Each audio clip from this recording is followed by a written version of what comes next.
En fait, c'est des peintures, si tu veux, qui sont réalisées comme ça. Et ça, c'est nouveau, ça, cette Alors, vocation? je vais t'expliquer l'histoire. Je vais expliquer l'histoire, voilà. Tu vois? Ah oui, oui, oui, c'est ça l'idée. Tu vois? Voilà, c'est génial. Et ils sont toutes comme ça? Toutes, mais complètement différentes. Mais c'est une idée intéressante, ça. Moi, je ne suis pas spécialiste, mais c'est... Alors, c'est ce qu'on appelle la peinture médiumnique. On va proposer La peinture comment? La peinture médiumnique. Médiumnique, carrément, Ouais. oui. Tu vois? Ah, ben ça valait la peine de venir, là, oui. Alors, c'est... elle est médiumnique dans quel sens? Alors, attends. Parce qu'au moment où elle a été réalisée... Oui, oui. Au moment où elle est réalisée, ou l'impression qu'on a, est-ce que ça t'inspire quand tu l'as fait? Tu peux faire une consultation à partir de la peinture médiumnique? Non, en fait, ce qui se passe, c'est que voilà, la peinture médiumnique, c'est quelque chose, si tu veux, qui m'a été donné, parce que moi, je travaille que en canal. Donc, je travaille tout par la médiumnité. Et je ne suis pas peintre à la base. Je n'ai pas d'aptitude artistique à la base. Ah, d'accord. Et en fait, tout m'a été... c'est de la peinture automatique. Voilà. Tout m'a été envoyé, c'est-à-dire qu'un jour, j'ai reçu le message qu'il fallait peindre. Donc je suis partie récupérer les peintures. Je me suis tout guidée en canal pour choisir les couleurs, etc. Et puis j'ai commencé à peindre. Et ça a commencé quoi, il y a 3 ans. Oui. Voilà. Ça a commencé il y a 3 ans, j'ai commencé à peindre. Le premier tableau que j'ai peint n'est pas visible ici, il est dans ma collection privée. Et c'est un tableau qui parle de la Genèse et de l'Apocalypse. Les autres qui ont suivi ont toutes des vertus thérapeutiques. Alors c'est une peinture médiumnique, on dit médiumnique pour plusieurs raisons. Parce que d'abord, ce sont des toiles qui sont réalisées complètement en guidance, c'est-à-dire en état de lâcher prise. Et pour composer un tableau, ça dure entre 5 minutes et 2 heures. Ça dépend de la taille du tableau. Et c'est absolument affolant parce que le choix des couleurs, les mélanges de couleurs, etc. se font de manière complètement automatique. Voilà. Et cette idée de mettre une lumière, ça fait partie du système, ça? Ça fait partie complètement, parce que quand on regarde la chose en recto, voilà. En recto, voilà dans quel sens ça a été peint. Voilà, en recto, c'est ça. Ouais. Donc en recto, il n'y a pas, à proprement parler, il y a beaucoup de charge en termes d'énergie. Quand on est en recto, l'avantage du recto, c'est juste une chose, c'est de pouvoir passer ses doigts. Ah, il y a le toucher. Il y a le toucher qui rentre en ligne de compte. C'est de pouvoir toucher la peinture et de pouvoir s'énergétiser, parce que moi je suis magnétiseur, et ça énergétise énormément. C'est au niveau des ressentis. Voilà. Maintenant, quand on la retourne, hop là. Mais tu as trouvé ça tout de suite ou tu l'as découvert par hasard, ce côté lumineux comme ça, derrière recto verso? Eh bien, c'est venu parce qu'à un moment donné, alors toujours dans le truc des médiums, etc., c'est-à-dire qu'il nous arrive des choses que parfois on n'explique pas. C'est un monsieur qui est galliériste et qui travaille avec les églises, les cathédrales, etc. Il a pensé que c'était des vitraux. Tout à fait. Tout à fait. Et ça lui est venu comme ça. Complètement. Et à ce moment-là, Alors c'est un monsieur qui a l'habitude de la peinture abstraite et des médiums qu'il aime. Voilà. En tout cas depuis lors, voilà, donc celles-ci, alors elles ont toutes des thématiques différentes et ce qui est très curieux c'est qu'il n'y en a aucune qui ressemble à aucune autre. Non. Elles sont toutes complètement originales et uniques. Ça. Oui, alors donc là quand on la voit comme ça... On la voit comme ça effectivement, quelque part on se demande un petit peu. Et puis, voilà comment elle prend son sens. Et là on a vraiment un vitrail. Alors là, on n'est pas dans des conditions optimales parce que normalement, il faut juste une lumière derrière et pas toute une lumière pour qu'elle prenne. Mais vous voyez, c'est complètement un vitrail d'église. Oui. Oui, c'est vrai. Oui, c'est ça. Et c'est assez étonnant. Oui, on pourrait installer ça sur un carreau. C'est assez étonnant. Voilà. Et ça coûte combien ce genre de produit? Bon, c'est une peinture qui n'est pas nécessairement adressée au grand public. Donc en fait, c'est une peinture, voilà. Ce sont pas mal de gens qui font des collections qui me prennent. Voilà. Mais elles ont toutes des valeurs thérapeutiques et des valeurs... Des valeurs thérapeutiques quand on la fixe. Alors comment ça se passe pour que ça exerce son effet thérapeutique? En fait, il suffit juste... Alors quand on passe la lumière, déjà, on a des choses qui se produisent par rapport aux gens. Parce qu'il y a une espèce de moment de stupéfaction, de moment où ils goûtent véritablement ce qu'est cette peinture. Et puis, elle s'applique à des choses complètement différentes. C'est-à-dire, il y en a qui cautérisent les blessures de l'âme, les blessures de l'enfance. Voilà. J'ai vu que tu intervenais plusieurs fois dans les conférences. Tout à fait. Et tu parles de ça ou pas du tout? Demain, oui. Médiumnité, spiritualité. Là, tu as présenté tes tableaux? Voilà, parce que en partie, parce qu'en fait, c'est vrai qu'on est, quand même, tiens, regarde celle-ci, complètement différente aussi.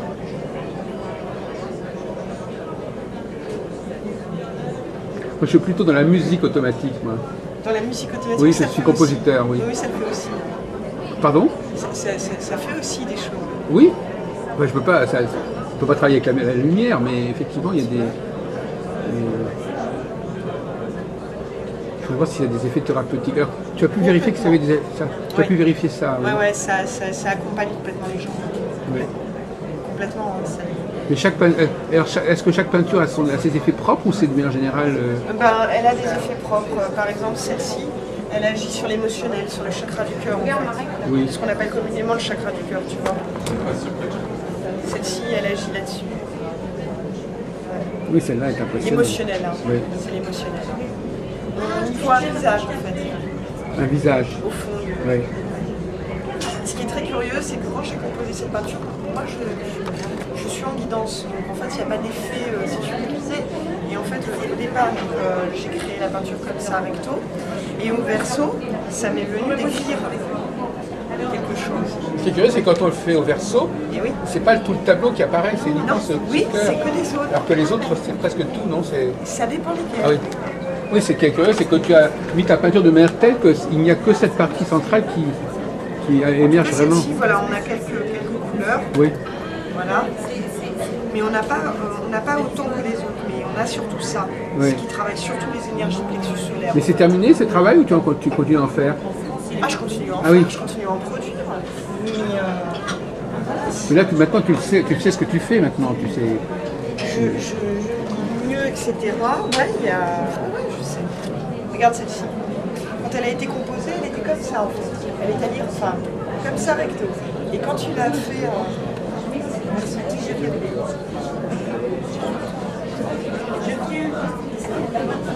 c'est étonnant.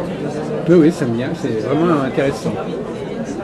Ça distingue énormément de choses, en fait. Oui. C'est une chance d'avoir connu cette expérience. Oui. Ça continue. Il y a des gens qui peuvent vouloir t'imiter, mais c'est pas nécessairement imitable parce que je pense que chacun a des trucs différents. La palette chromatique qui est utilisée, etc. Voilà. Le mélange de couleurs, c'est particulier. Donc tu disais que tu n'avais aucune... Quand tu fais ça dans quel état quand tu le fais Aucune connaissance aux Beaux-Arts. Par contre, ce qui est assez étonnant, c'est que les gens qui eux ont fait les Beaux-Arts, ils ont reconnu plein de choses dedans, des techniques. Oui. Que moi je suis pas partie sur le sens d'une technique. Ils ont reconnu des figures géométriques. Il y en a qui présentent des perspectives absolument parfaites, des lignes droites. Enfin, c'est assez époustouflant. Non, mais de toute façon, il y a toujours deux voies. Il y a la voie des gens qui font les choses instinctivement. Et puis là d'autres de ceux qui apprennent un peu laborieusement les règles, etc. Alors, en musique c'est pareil. Des spécialistes, oui tout à fait. Alors des spécialistes en art ont dit que le truc qui était curieux, c'est qu'une personne pouvait passer des années aux Beaux-Arts et pas nécessairement faire des lignes aussi pures ou des couleurs aussi, des mélanges aussi sympas. Voilà. Mais moi ça fait juste par la guidance. Oui, mais moi c'est pareil, en musique je fais des choses qui sont assez au point alors que d'autres personnes n'arrivent pas à le faire alors qu'ils ont suivi des tas de formations. En musique c'est pareil, complètement. Et c'est étonnant. Mais voilà une bonne chose, effectivement. Et voilà, ça c'est une des évolutions. Il y en a d'autres, il y a eu d'autres évolutions depuis. Oui, il y a eu d'autres évolutions. Il y a eu du travail, puisque moi je suis assez axée sur la thérapeutique et une sorte de médiumnité un peu active. Il y a eu des évolutions pour participer à des projets, pour aider des schizophrènes, des gens souffrant de psychose. Alors justement, actuellement, il y a un projet qui est en cours. On essaie de recruter des médiums pour participer à des recherches sur le passé de l'humanité. Sur le passé de l'humanité? Oui, c'est-à-dire aller rencontrer des gens qui ont vécu il y a 300, 400, 500 ans. Alors moi, je sais qu'actuellement, je suis à la rédaction d'un ouvrage d'un ouvrage ésotérique et en même temps un peu historique. Oui. Et tu fais ça de la médiumnité pour faire cet ouvrage? Complètement. En fait, je co-travaille donc avec un monsieur qui est historien, qui a des bonnes connaissances à ce niveau-là. Et il reconnaît dans les métaphores un certain nombre de choses qui vont avoir avec l'histoire. Je parle par métaphore de l'histoire. Moi, je ne me rends pas nécessairement compte de ce que je dis. Oui, mais ça fait partie du dialogue qu'on envisage entre historien et médium. Et c'est complètement crypté comme message. Moi, par exemple, je vais parler d'une métaphore d'un animal ou de quelque chose, etc. Et en fait, ça va indiquer un lieu géographique, une personne. Je vais en parler complètement de manière métaphorique. Il n'y a que des personnes qui sont très avancées, initiées, qui peuvent comprendre ce que ça veut dire. Alors, lui, étant donné qu'il est historien, il tombe dedans oui. Oui.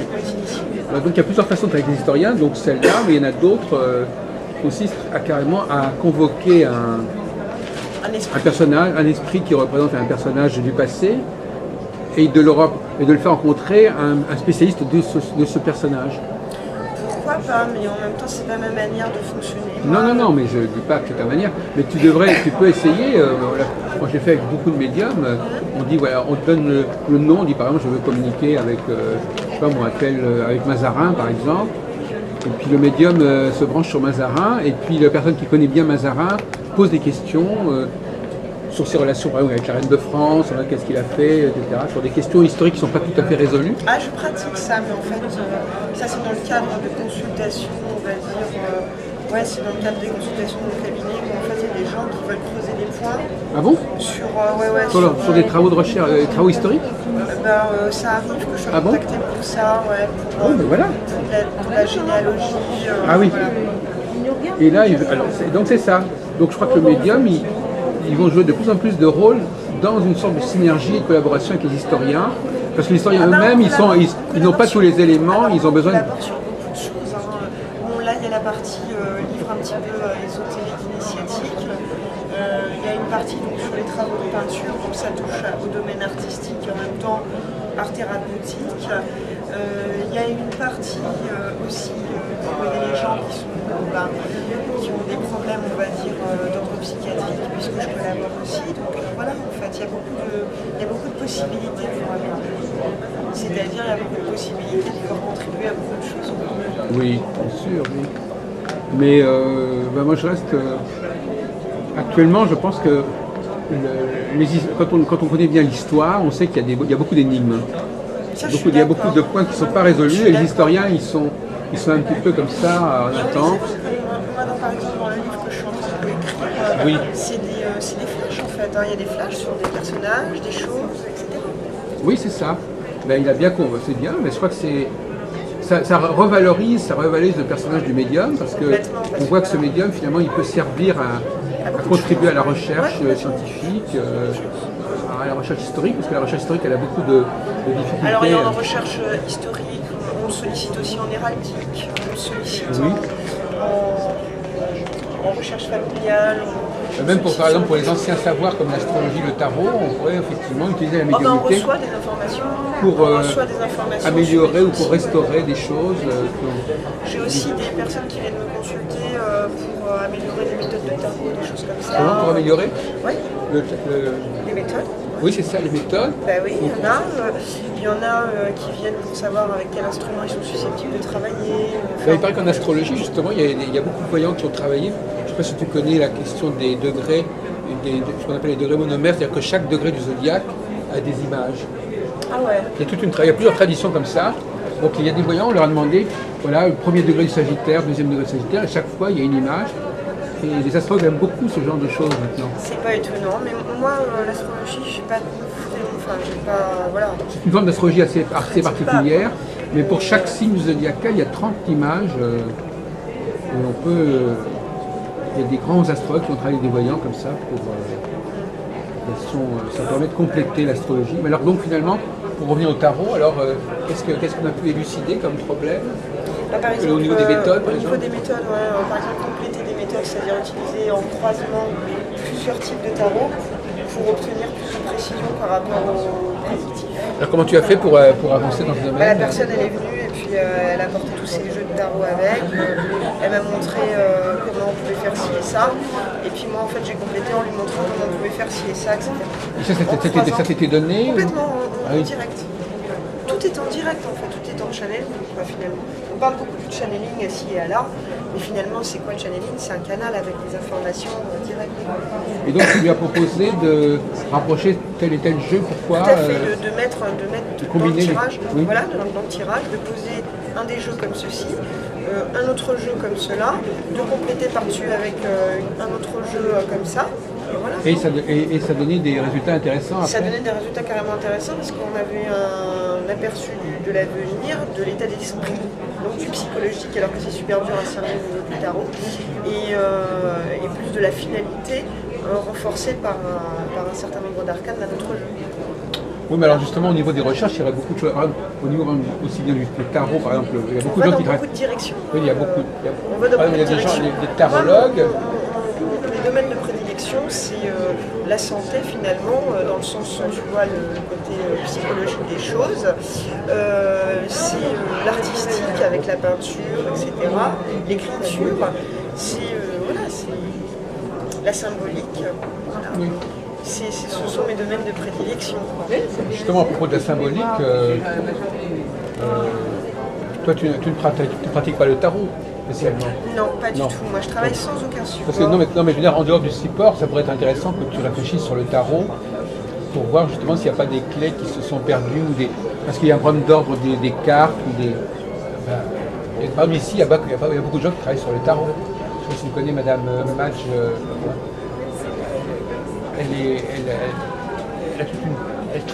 Elle a proposé des nouvelles lectures du tarot, etc. Et Jodorowsky travaille sur le tarot aussi. Comme ça se perd dans la nuit des temps, on n'a que des choses qui sont probablement assez parcellaires et assez déformées. Tous ces savoirs, toutes ces disciplines qui dépendent de savoirs anciens sont à la merci de transmissions qui n'ont pas été menées à bien. Voilà. Et donc il faut avoir besoin... moi je crois que beaucoup d'historiens, même qui ne sont pas médiums réellement, ils ont une certaine médiumnité. Parce que pour pouvoir explorer le passé, il faut avoir un certain nombre de médiumnités. Il faut se remettre dans une autre époque. Oui. Bon, mais très bien. Alors, cette discussion est intéressante. Tiens, pour finir, voilà, ça c'est un tableau que je ne vends pas, qui fait partie de ma collection perso et qui en fait donc, se regarde comme ça quand on est en face, en fait, en recto. Et puis en verso, ça se regarde comme ça. C'est intéressant. Oui. C'est intéressant parce que c'est un tableau qui apaise énormément les gens et qui les fait tout simplement dormir. Moi je dors très facilement. C'est en utilisation dans vos cabinets. Et toi tu l'as expérimenté avec beaucoup de gens? Comment ça se fait? C'est-à-dire que tu l'as chez toi et tu les mets sous un état d'hypnose en quelque sorte ou... Ça le fait comme ça, ça les relaxe. Donc quand tu fais un tableau, tu ne sais pas au départ à quoi il va servir en fait. J'ai l'intuition, si je connais ses propriétés, j'ai l'intuition et tout. Et après avec la lumière et tout ça... Mais est-ce que tu peux faire un tableau sur commande en disant voilà, tu as besoin d'un tableau parce que j'ai tel problème, j'ai besoin de... Est-ce que tu peux me faire un tableau pour ça, sur mesure? Je fais sur commande aussi, c'est-à-dire que la personne elle vient, elle me dit on discute et puis on regarde un petit peu les soucis qu'il y a. Je me connecte à son énergie et ensuite ça part tout seul et ça agit. Ah oui, donc carrément, à la limite, on pourrait avoir une consultation qui déboucherait sur un tableau. Sur un tableau, c'est possible. Que tu ne ferais peut-être pas à ce moment-là, mais que tu ferais par la suite. Tout à fait, c'est possible aussi. Oui. Ah ben voilà, c'est tout. Il est intéressant celui-ci. Il peut paraître agressif alors qu'en fait c'est un espace qui apporte beaucoup de paix finalement. Mais tu pourrais quand même, si tu veux par exemple, le reproduire. Non, c'est pas... Parce que c'est dommage qu'il soit tout seul, tu vas le reproduire, et puis après, les gens l'emporteront. Chaque pièce est complètement... Ah oui, c'est ça. Oui. Et je pense que c'est conçu comme ça. Oui, mais en même temps, c'est un peu dommage que ça ne serve qu'à une seule personne. Oui, alors il est question aussi de faire des expositions, parce qu'on m'a proposé de faire des expositions. Donc voilà. Il est question de ça aussi. Je pense que c'est quelque chose que je vais développer rapidement.